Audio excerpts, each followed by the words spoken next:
nuevamente a ustedes, los seguidores de Sala Situacional TV. Soy Jorge Sade y hoy tenemos sin duda alguna un importantísimo invitado y hablando de un importantísimo tema. Pero antes de presentarles quién es, me gustaría recordarles a ustedes las redes sociales de nuestra cuenta.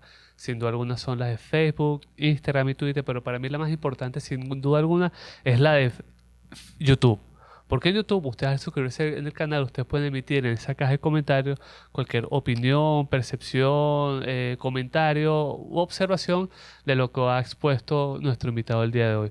Nuestro invitado el día de hoy es el politólogo señor Luis González, especialista, ha tenido muchísima experiencia en el servicio diplomático, tanto interno como externo. Ha sido invitado últimamente también a países del continente asiático. Ha estado en Turquía el año antepasado. China, sin duda alguna, es su destino más preferido. Sí, más visitado. Más visitado. Tanto así que lo convierten en un especialista en China, un sinólogo. Bien. De igual manera ha ofrecido talleres, es profesor en varias universidades y es reconocido en este mundo de la política internacional y política exterior dominicana. Señor Luis, bienvenido a Sala Situacional TV. Bueno, gracias Jorge por el honor de llegar a tu público aquí en República Dominicana y el mundo. Gracias. A ti. Y hay que recordar que también el señor Luis tiene su propio programa de televisión donde toca temas muy interesantes sobre política internacional. Me gustaría que habláramos del tema más importante que está en boga. Ya lo sabes más o menos. Que es ese acuerdo que suscribió nada más y nada menos Donald Trump con el presidente chino Xi Jinping. Sí. ¿Cómo lo calificas y cuál es tu percepción? Sí, bueno. La reunión que se ha producido entre los líderes más importantes del mundo de hoy, estamos hablando del presidente de Estados Unidos, Donald Trump, como la potencia hegemónica más importante del planeta, desde el punto de vista del PIB nominal, desde el punto de vista del gasto en defensa, desde el punto de vista de la influencia y la presencia global, aunque en decadencia, sigue siendo esa potencia. Y la otra que está en ascenso, que es la República Popular China, la segunda en PIB nominal, la primera en PIB a PPA desde el 2014, o sea, tiene ya 11 años, superando a Estados Unidos. En el PIB más importante, es el PIB que mide más la realidad, que es el PIB a paridad de poder adquisitivo, o sea, que tú compras con ese PIB. Un China que está pero muy lejano segundo lugar en gasto en defensa, pero realmente se está preparando. Hay que ver lo que hizo el pasado 3 de septiembre, un desfile que se llevó a cabo en la plaza de Tiananmen, conmemorando los 80 años del fin de la ocupación japonesa, pero aprovecharon para dar a conocer al mundo el poder militar que se tiene. Entonces, ante esa realidad, una potencia en decadencia, que es la hegemónica, que es la dominante, Estados Unidos, y una en ascenso, que es China, con la diferencia, Jorge, ustedes que nos siguen el mundo, es que China no aspira a suceder, no aspira a ocupar el lugar del hegemón, que ha sido lo tradicional, un ente dominante. Incluso usted puede leerse a Ray Dalio y muchísimos autores, pero uno de los más recientes es el estadounidense Ray Dalio, donde él señala los órdenes mundiales y la sustitución, cómo se da el ascenso y decadencia y el ascenso. Entonces hay un punto en que se encuentra. Entonces, en estos momentos, el que está en ascenso es China, el que está en decadencia es Estados Unidos. Estados Unidos sucedió al Reino Unido después de la Segunda Guerra Mundial. La Primera Guerra Mundial ya quedó muy debilitado, pero todavía con fuerza el Reino Unido. Y el Reino Unido había sucedido a finales del siglo XVII a los holandeses, los Países Bajos, que era la potencia mundial, el orden mundial. Son los últimos 3 órdenes mundiales desde el punto de vista de la política occidental, que son los que han dominado, Jorge, y han diseñado este planeta en el cual vivimos. Hay que estar claro en eso. En los últimos 500 años, que es una fracción de la historia de la humanidad, pero 500 años muy importantes desde el punto de vista del crecimiento, de la tecnología, de incluso el mismo crecimiento de la población. Si tú revisas, la población no pasaba de 1.000 millones de habitantes hasta entrado incluso el siglo XX, después comienza a subir y ya estamos en 8.255 millones al día de hoy. Este dato lo tengo bien claro porque hay una página en internet que la recomiendo, que se llama así World Measure, que son estadísticas al día. O sea, usted está viendo ahí con la gente que está naciendo, muriendo, todo. Entonces, ahora mismo acabo de ver, son 8.255 millones de habitantes en el planeta.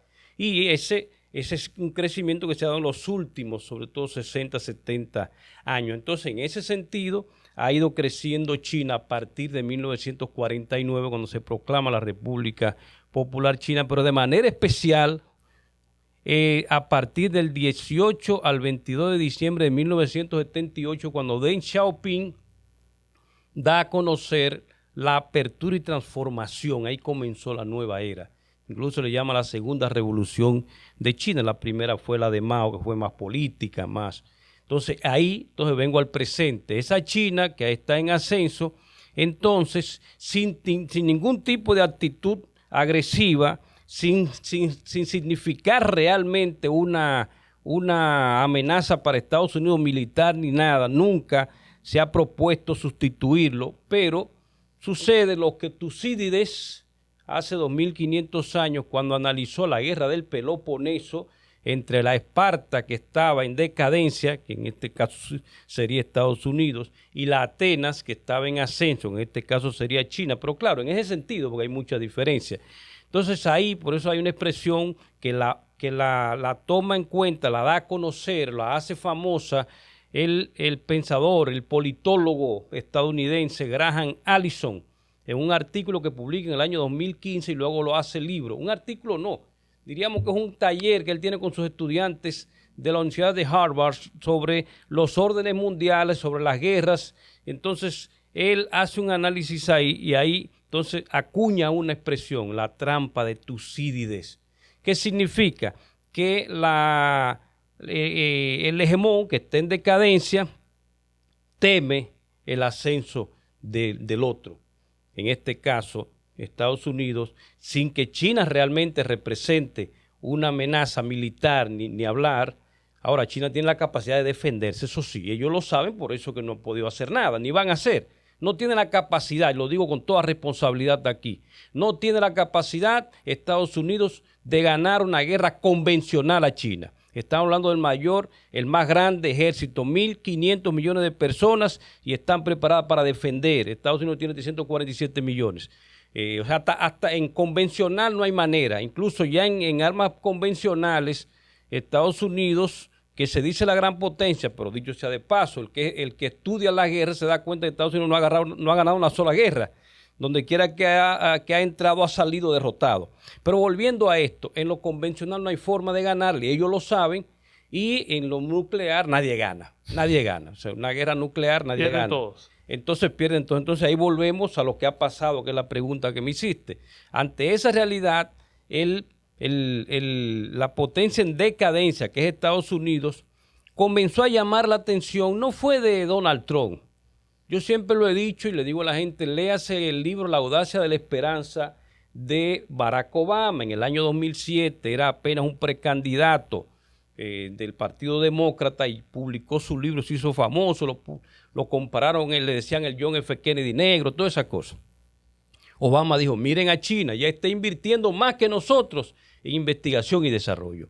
Miren a China, ya está invirtiendo en estas cosas. O sea, ya Obama lo estaba viendo.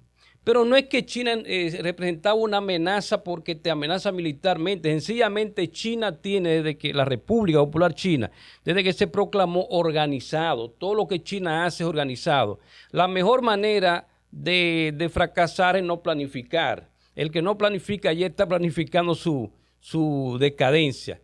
O sea, el contrario a la expresión esta que han satinizado, te recuerda la palabra comunista, los planificadores, China ha demostrado que planificando realmente, por eso que tiene planes quinquenales, Jorge, y es bueno que se sepa, Ahora mismo acaban de anunciar el plan quinquenal número 15. Entonces, cada 5 años China propone lo que va a lograr y lo va logrando trabajando. Y es por eso, entonces volviendo, porque yo trato de que la gente, para entender el presente, los traiga un poco con ese pasado. Entonces, como viene en decadencia, Obama entonces desde que asume con Hillary Clinton como secretaria de Estado, para que ustedes sepan, esa es la ministra de Relaciones Exteriores, allá en Estados Unidos se llama secretaria de Estado.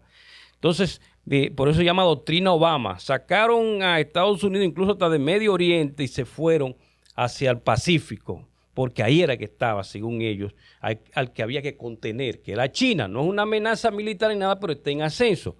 Y luego llega Donald Trump, ustedes saben que es el que sucede a Obama de manera sorpresiva. Se suponía que era Clinton que iba a ganar, Hillary. Si hubiera ganado Hillary, la guerra de Rusia a Ucrania hubiera comenzado en ese momento, porque ese ya estaba preparado para eso.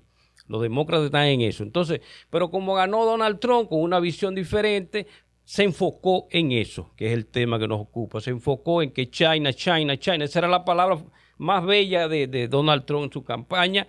Y luego cuando ganó. Y vino entonces porque esto no es nuevo, lo de la guerra comercial. La primera etapa de la guerra comercial. Asesorado por un personaje de ascendencia latina, se llama Pete Navarro. Usted lo puede buscar por ahí, Pete se escribe, Pete Navarro.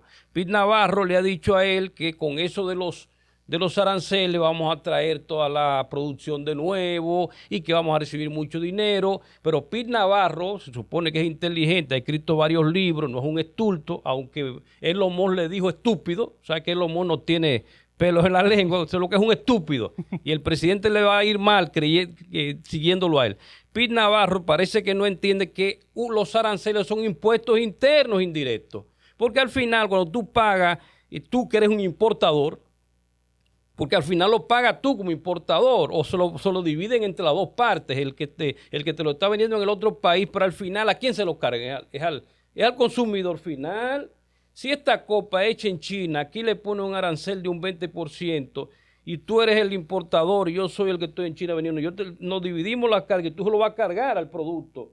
Este producto va a ser más caro aquí porque yo le he puesto como Estado un arancel, y eso es lo que está pasando. En Estados Unidos la cosa está muy mal, porque esos aranceles le están transfiriendo a la gente. Pero volviendo a este tema, por eso mismo, por esos aranceles, Jorge, es que ha dejado de comprar China, que es el mayor comprador de soya. Ese medio oeste de Estados Unidos, que es donde está la soya, donde está toda esa producción, maíz, uno de los mayores compradores del planeta. Es más, el 50% de toda la soya del mundo la compra China, y le había comprado 0. El año pasado compró 25,000 millones, algo así. Y de eso a 0, por eso es que esa gente está, y este hombre ha tenido que llegar. Los chinos y todo el mundo le hacen el juego a Donald Trump, que es el que se cree. El mismo tema estuvo en la cumbre ASEAN en Malasia y dijo: acabo de terminar una guerra entre Camboya y Tailandia, pero no es verdad. Eso fue el presidente de Malasia que hizo todo, pero como él lo dice, nadie lo desmiente. El líder del presidente más. Entonces, volviendo a esto, se produce esa reunión primero en Malasia con los grupos. Llegan a un acuerdo. ¿Por qué? Porque tienen que llegar a ese acuerdo, Jorge. Porque es que necesitan que China le compre la soya, pero necesitan que China libere el elemento más importante, o los elementos, porque son 17 elementos, las llamadas tierras raras, que China tiene el 90% de toda la tierra rara, o sea, ya la producción final, en su proceso final, porque la tierra rara es donde quiera, no donde quiera, pero aparece en muchos lugares del mundo. Se dice que aquí donde estamos hablando, que es en República Dominicana, hay tierra rara. El problema no es tenerla, usted la puede tener. Ahora, producirla y tenerla con la capacidad de que se convierta en la pantalla de que se convierta en un imán para una batería, ya eso es otra cosa. Y eso China tiene el 90% de ese control. Y con esa doble presión, China tranquilo, sencillamente respondiendo, defendiéndose. Nunca ha iniciado una agresión contra Estados Unidos, nunca. Una gente sensata que me diga, aunque ellos siguen diciendo por ahí, usted escucha a Pete Hecht, que es el secretario de guerra. Desde el 6 de septiembre del año 2025 cambiaron el nombre de Departamento de Defensa a Departamento de Guerra. Y ellos siguen diciendo que hay que hacer la paz a través de la fuerza. Ese es el liderazgo que tenemos en Estados Unidos, lamentablemente, para el mundo. Mientras tanto, China plantea una comunidad de destino compartido para la humanidad. Pero te respondo sucintamente. Tuvieron que sentarse. Y China, como todo el mundo, le dice, sí, está bien, tú ganaste. No ganó nada. Usted llegó ahí porque no tenía de otra. Después de anunciar 200% de aranceles, que era insostenible, es una estulticia. Pero entonces tiene que aceptar que hay que posponer por un año todo eso para que China pueda comprarle la soya, para que China pueda liberarle las tierras raras y entre otros elementos. Entonces la verdad es que en ese encuentro que fue en Corea del Sur, en torno a la cumbre APEC, que es la Asociación de Cooperación Asia-Pacífico, 21 economías del planeta, de las más importantes, representan el 50% del PIB del mundo, el 41% de la población global. Están ahí donde hay países de América Latina, como Perú, donde fue la última, el año pasado fue la cumbre APEC, y también está Estados Unidos, y están del otro lado, entonces China, Japón. Entonces ese encuentro fue fundamental, Jorge, pero ya la gente tiene que entender es que después de presionar y entender que China va a llegar ahí, decirle sí papá, lo que tú digas, se demostró que no, porque China tiene la fuerza, la capacidad, se ha preparado para responder. Es para eso que se ha preparado. China tuvo un siglo de humillaciones, desde 1839-41, la llamada Guerra del Opio, después todos esos países depredadores, que por eso yo estoy totalmente en desacuerdo con el principal, lo digo ya como politólogo primero y como internacionalista después. Usted puede estar de acuerdo con una teoría, pero no quiere decir que eso es palabra de Dios. O sea, la teoría realista, el principal autor se supone es un estadounidense, Mr. John Mearsheimer, que es un profesor de la Universidad de Chicago. Él entiende que lo que él dice ya es palabra de Dios. No, realismo porque todos los países europeos y occidentales han sido depredadores cuando tienen el poder. Entonces él entiende que toda potencia, desde que se siente con poder, va a tener que imponer su poder, va a tener que quitarle los recursos a los demás. Eso no es verdad, Mr. Mearsheimer, y yo no creo en eso. Yo creo en una sociedad como le está planteando. Por eso le recomiendo a tus seguidores que se lean la cuarta iniciativa. Después que llegó al poder, Xi Jinping ha planteado 4 iniciativas. La iniciativa de la franja y la ruta, la iniciativa de la seguridad global, del desarrollo global, y acaba de plantear el 31 de agosto del año 2025 en Tianjin, en torno a la cumbre de cooperación de Shanghái, la cuarta iniciativa de gobernanza global, donde reitera el diálogo de civilizaciones, contrario a lo que planteaba el otro estadounidense brillante, Samuel Huntington, del llamado choque de civilizaciones. China entiende que no tiene que haber un choque de civilizaciones, puede y debe haber, y estamos compelidos a tener un diálogo de civilizaciones, y eso está ahí. Mientras Estados Unidos, Pete Head, dicho sea de paso, revisa el perfil de Pete Head, un analista de Fox, y lo ponen como después de haber tenido hombres tan brillantes como Robert McNamara al frente del Departamento de Defensa, ahora tiene a Pete Head y ahora como secretario de guerra, y esos personajes diciendo cosas al mundo, y si usted revisa bien, el 40 o 50% de lo que dicen es mentira de manera clara o son medio verdades.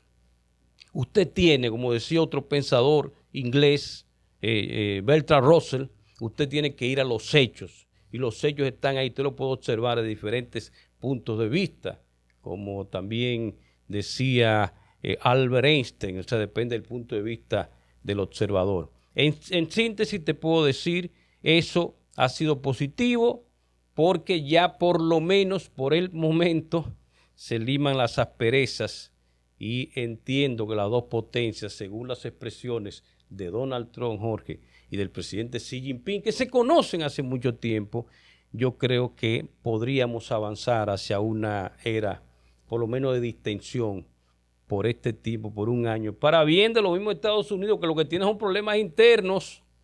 Estados Unidos tiene problemas internos. Están comparando a Donald Trump con un autoritario tipo Hitler. Incluso véalo allá. Usted que me está viendo en Estados Unidos lo puede ver. Usted está viendo que está enfrentando a California, que es el estado que si se separa podría ser la 10ª economía del planeta, que le aporte el 40% del PIB de Estados Unidos. Y si sigue insistiendo California y otros que están planteando hasta la secesión, Texas, que es el estado después más grande y donde está el petróleo. O sea, hay que ver lo que está pasando ahí. Se están muriendo 300 personas y 200 diarios solamente por una droga que se llama fentanilo. Una gente en este momento que me nos están escuchando, estamos hablando a principios de noviembre del 2025, ya hay frío en Nueva York, en el este y en la parte norte, durmiendo a 10 metros de la Casa Blanca en el suelo. Eso lo he visto yo, eso no me lo ha contado nadie. Cada vez que voy a Nueva York veo eso mismo. Gente en la calle durmiendo y digo, y esta es la potencia que quiere imponerse al mundo. Y esta es la que quiere trazarle pautas al planeta. Esta es la que quiere decir de que hay que respetar derechos humanos cuando tiene gente durmiendo en el suelo cerca del poder. Mientras que China ha sido el único país del planeta reconocido por la FAO, no porque lo diga China, que es la Organización de las Naciones Unidas para la Educación, para la alimentación y la nutrición. Exacto, la alimentación. Y entonces la FAO ha señalado que China ha erradicado la pobreza extrema, Jorge. Quiere decir que los 1.455 millones de chinos por lo menos una vez al día han comido. Hay 35 o 40 millones en Estados Unidos que no han comido hasta ahora, ni sabe si van a comer en algún momento. Y hay cientos de miles que son homeless. Ellos lo dicen hasta con orgullo, esa expresión en Estados Unidos. Yo soy homeless. O sea, no tengo hogar. Y hay otros cientos de miles en Nueva York, en grandes ciudades, que están durmiendo en sus propios vehículos. Porque esa política capitalista radical lo tiene, que le quita sus hogares, después que ellos pagan impuestos y pagan toda la vida y tienen que vivir en su auto por ahí, y a ver si tienen que moverse, porque si están mucho tiempo, más de 2 días, entonces le quieren cobrar un impuesto por el lugar, tienen que moverse. Esa es la realidad, señores, de Estados Unidos. Él quiere trazar las pautas al mundo. Mientras que en China los 1.450 millones están trabajando, están viviendo su vida tranquilo. Lo dice, modestia aparte, una persona que ha visitado 31 veces a China y lo conozco de este a oeste, de norte a sur. Y ahí no hay variación Potemkin. Yo hablo con la gente, a mí nadie me detiene, no entres aquí o no allá, tú puedes hacer lo que tú quieras. Es más, yo tengo un amigo chino, Jorge, que me dice, este es un país libre, en forma de broma, porque en China se pueden hacer muchas cosas que aquí no se pueden hacer, que tiene demasiadas regulaciones, al final la cumple el que quiera. En China hay más libertad para hacer muchas cosas, incluso la gente habla más de los temas de los que la gente se imagina. Hay que ir, no me crea a mí, dése una vuelta o busque otras fuentes, pero no solamente se alimente de lo que digan los medios y narrativas occidentales que tienen una misión. Por eso yo felicito a medios como este, Jorge, que dan la oportunidad de que podamos debatir los temas. Bueno, y a ti por estar aquí con nosotros discutiendo sobre este tema tan importante. Señor Luis, hemos visto que esa cumbre entre Trump y Xi Jinping ocurre meses después de esa cumbre importantísima que líderes, vamos a decirlo así, antiimperialistas se reunieron en China, como enfrentándole, mostrándole los dientes a Trump de que aquí estamos. En primera fila, en la vanguardia estaba nada más y nada menos que Xi Jinping, estaba Putin, estaba Kim Jong-un. Narendra Modi. ¿Crees que fue algo aleatorio? ¿Crees que fue premeditado o fue algo al azar? No, es un tema que están ahí casi siempre cuando comienza el año. Yo hago un análisis de las tendencias del mundo, del planeta en el año. Cuando entramos en el 2025 ya estaban, todas esas fechas estaban ahí, estaban establecidas. Esa es la cumbre de la Asociación de Cooperación de Shanghái. Esa es una institución creada en el año 2001. Se plantea del 96, pero en el 2001 Shanghái, porque es una iniciativa de China, pero no está compuesto solamente de China, sino de China, Rusia, todos los países de Asia Central, está India, está Pakistán. Entonces, en esa cumbre del 31 de octubre, incluso yo estuve allá en ese momento en Tianjin, que es una de las ciudades más importantes de China, es uno de los 4 municipios bajo dirección central. Beijing, que está ahí mismo al lado, Chongqing y Shanghai, esos son los 4. Entonces en Tianjin se reunieron esos, tú lo mencionaste, Narendra Modi de India, Vladimir Putin de Rusia, Kim Jong-un de la Corea del Norte, el líder de Pakistán y todos los presidentes de Asia Central. O sea, fue una organización que ya estaba establecida y eso estaba planeado desde el año pasado. Cada año se realiza esa cumbre. Por ejemplo, la de APEC también. Ya el año pasado se produjo en Perú.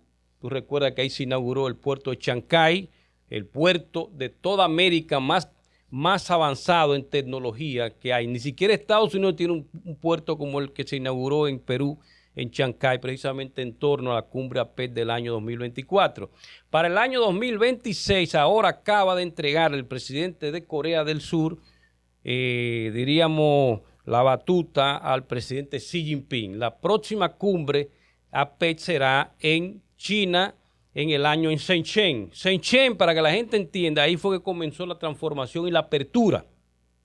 Shenzhen ha sido la ciudad de mayor crecimiento del planeta, quizás en toda la historia de la humanidad. Estamos hablando de una aldea, Jorge, de 300, 400 o 1000 personas, incluso hay gente que dice que hasta de menos, porque era una aldea pequeña de pescadores, qué sé yo, y hoy es una metrópoli de 20 millones de personas, desde 1978, 80, del 80 para acá, 46 años, has pasado de 80 pescadores, incluso es la expresión que utilizan 80, quizás eran 800, 8000, pero 80 pescadores a 20 millones, donde ahí está la sede de WeChat, que es Tencent, ahí está la sede de Huawei, ahí está la sede de las grandes empresas de China que están compitiendo por la alta tecnología en el planeta. Está la empresa más importante del mundo en células madres.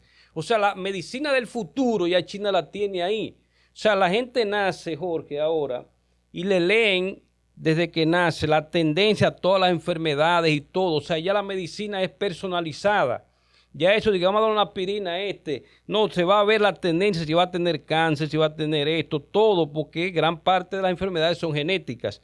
Y eso ya lo tiene China al día. En Shenzhen, la empresa más importante, incluso yo me reuní con ellos en el 2023, en el 24, y este año también están en Shenzhen y van a venir a toda América Latina. En su momento sería bueno incluso si vienen aquí traerlo a tu podcast para que la gente entienda cuál es la medicina. En eso que está China, en producir conocimientos para el bienestar colectivo, en desarrollar el mundo en paz, en tranquilidad, en unirnos todos para enfrentar los problemas, en lograr el diálogo de civilizaciones para enfrentar los problemas como son pandemias, como son cambio climático, pobreza, falta de oportunidades, la tendencia al futuro del mundo, esa juventud que está... que tantas enfermedades mentales, suicidio, eso es lo que hay que enfrentar, en vez de estar promoviendo guerra, yo les he llamado que son los 3 mosqueteros de la guerra del mundo. Toda la guerra del mundo están vinculadas a 3 países, el Reino Unido, Alemania y Francia, y siguen ahí. Los únicos que tuvieron guerra, señores, de 100 años, la guerra de los 100 años fue entre Francia y el Reino Unido. Todas las guerras del mundo se han producido ahí, y esos son los 3 que quieren. Eso se llama el keynesianismo militar, o sea, promover la economía que está en el suelo. ¿Sabe cuál es el país que más ha crecido en Europa en estos momentos que estamos hablando? Noviembre de 2025. En toda Europa el mayor ha sido España, 0.6%. Alemania está en 0 completo. Hay países que están menos. O sea, eso es lo que está pasando en Europa. Y quieren relanzar la economía y no están compitiendo ya ni en inteligencia artificial, ni en cuántica, ni hablar de que no tienen recursos ninguno, no tienen ni tierra rara. Ahora se dice que podrían, pero eso hay que explotarla. O sea, están fuera de toda la competencia, de toda la discusión. En vez de enfocarse esta capacidad que tienen, que hay que admirarlo, han producido gran parte de lo que tenemos, esta tecnología, ha salido de Europa, pero se han quedado rezagados. Y yo creo que es el tiempo de que ellos, el pueblo europeo, entienda que si ese liderazgo no puede salir de ellos, para iniciar una era de de diálogo con los otros países, con las otras civilizaciones, para que ellos sigan siendo importantes, que son y deben serlo. Pero por el camino que van, los que van es a la decadencia y a la destrucción. Ya veremos a los europeos viniendo de este lado. Bienvenidos sean. En vez de nosotros querer ir a Europa, van a tener ellos que venir para este lado del mundo. Claro, si tenemos liderazgo de este lado, que entiendan que de lo que se trata, no de proyectar el interés nacional de otro, ni de tampoco unirse a una u otra narrativa o tomar partido, sino proyectar el interés nacional, desarrollar y seguir avanzando sobre la base del diálogo de civilizaciones, sobre la base de la cooperación, sobre la base de la ganancia compartida. Yo creo que sobre esa base hay mucha oportunidad en el mundo. Pero te respondo la pregunta muy sucintamente. No fue una respuesta. Lo primero que tú utilizaste una expresión, pero yo sé que tú la has escuchado mucho y es parte de la narrativa. No, la Organización de Cooperación de Shanghái no fue una cumbre antiimperialista. No, ellos no utilizan eso. Ellos no son anti nada. Por eso que China e incluso el BRICS, ellos no, eso es lo que dice Donald Trump. Eso fue lo que él dijo en un tuit. En un tuit no, porque él tiene en su propia red social. Mira, ahí están los enemigos. No, ellos no están en contra de nadie, están a favor de ellos. Ellos no están en contra de nadie. Sencillamente están a favor de ellos, a favor de tener más seguridad, más tranquilidad, más oportunidad para todos ellos e incluso en hacer negocios con Europa y con Estados Unidos, pero sobre la base de la ganancia compartida, no de la imposición. Entonces no fue una cumbre en contra de ellos, como tampoco lo es la cumbre BRICS que se llevó a cabo el año pasado en Kazán, en Rusia. Este año la cumbre BRICS fue en Brasil. El año que viene creo que va a China también, igual que la cumbre APEC. Es así, o sea, por eso, Jorge, todas esas cumbres están ahí, tienen sus fechas con tiempo. Lo que hacen es los presidentes que aprovechan para tener esos espacios, porque ya como quiera van a ir. Entonces ahí aprovecharon Xi Jinping y el presidente de China, Xi Jinping de China, el presidente Donald Trump, para reunirse en torno a la cumbre APEC cerca de Seúl, en Corea del Sur. Y también es bueno mencionar que en la cumbre de la ASEAN, la Asociación de Naciones del Sudeste Asiático, que fue el domingo 26 de octubre también, ahí se reunieron además el presidente Donald Trump con Lula da Silva. Lula fue invitado porque estuvo en la cumbre precisamente como Lula encabezó una cumbre importante, ahí el de Malasia, la cumbre BRICS Plus de Malasia, entonces lo invitó a él a esta cumbre de la ASEAN. ASEAN, para que ustedes entiendan, es la Asociación de Naciones del Sudeste Asiático, creada en el año 1967, el 8 de agosto, y está compuesta de 11 estados con un crecimiento impresionante. Ahí está Indonesia, que es la séptima economía del planeta, está Tailandia, está Singapur, está Vietnam, está Filipinas. Están esos países, son 11, y esas economías tienen un crecimiento impresionante. Tranquilas, jugando su juego, se reúnen con Donald Trump, pero saben que tienen una relación fundamental con China, incluso el 80% de su comercio está vinculado a China, y todos son parte, Jorge, y es bueno, esto es un tema que es bueno que los seguidores tuyos lo escuchen, de la integración más grande, o sea, el acuerdo de integración económica más grande del planeta es el acuerdo regional integral, se llama RCEP, si usted lo quiere, RECP. Ese es el acuerdo que tienen los 11 países de la ASEAN.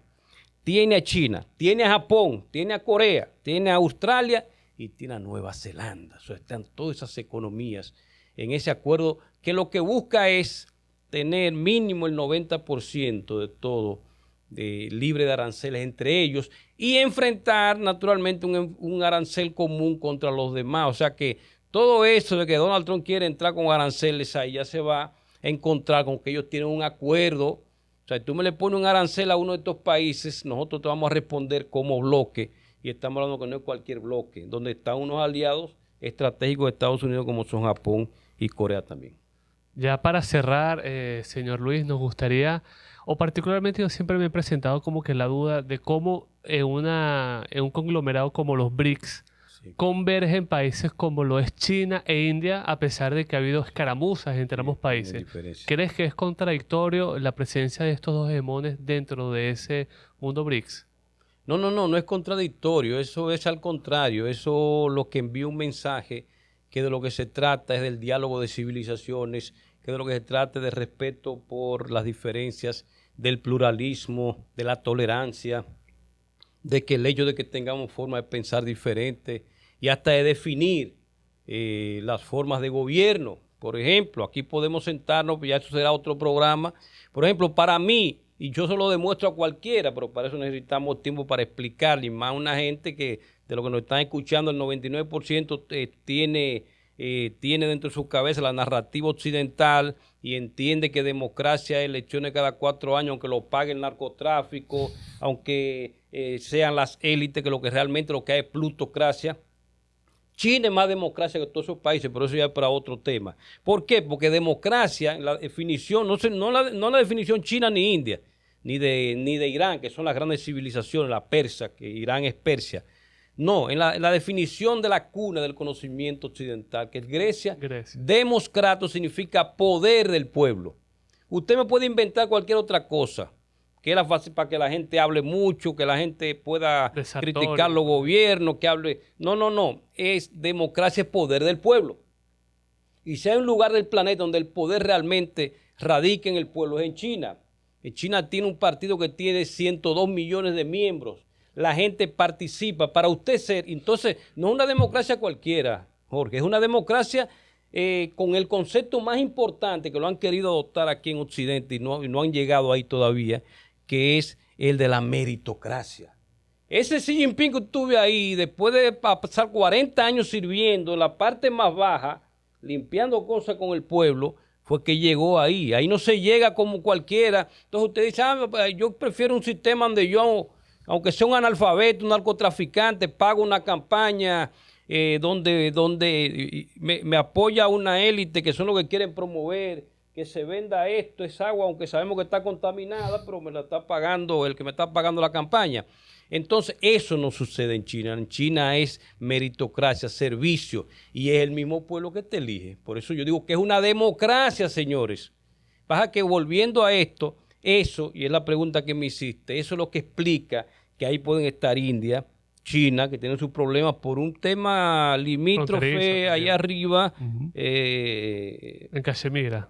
Cerca de Cachemira está Pakistán también metido en ese lío, y hay otras más, que se lo dejaron los ingleses, el problema.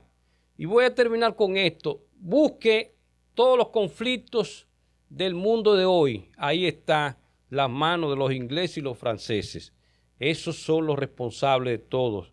Aquí en la Guyana, que estamos cerca, aquí estamos República Dominicana, el tema de Guyana y Venezuela por el Esequibo, esos fueron los ingleses que le dejaron esa división ahí.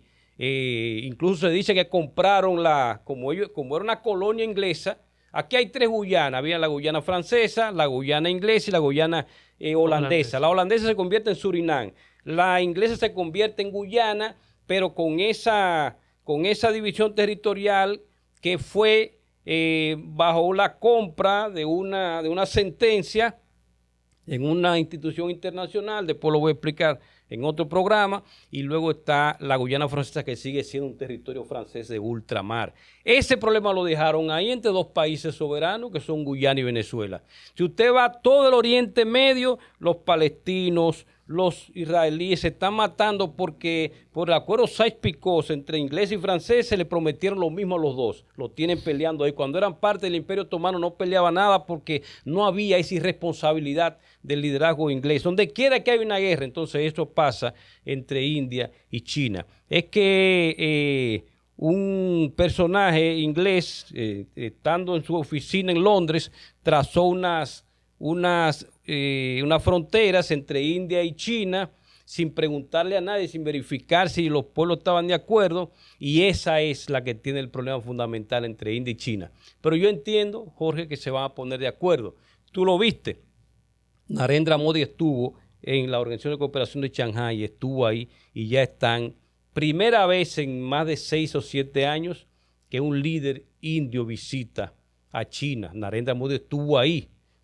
Eso quiere decir que ellos están encaminándose a una nueva era de paz, de tranquilidad, de entendimiento y de respeto por las diferencias.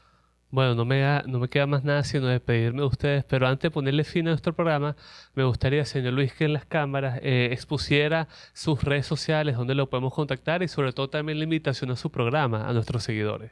Bueno, gracias Jorge por la invitación. Yo estoy en Instagram, Luis González RD me parece. Tengo mi programa que se llama Pulso Global, dentro del grupo de medios El Demócrata, su amigo Francisco Tavares. Dentro de ese grupo es que estoy ahí, un programa de análisis internacionales. Y como ciudadano del mundo me pueden seguir en cualquier lugar, ahí estoy para servirles. Bueno, no me queda más nada sino despedirme de ustedes. Hasta entonces.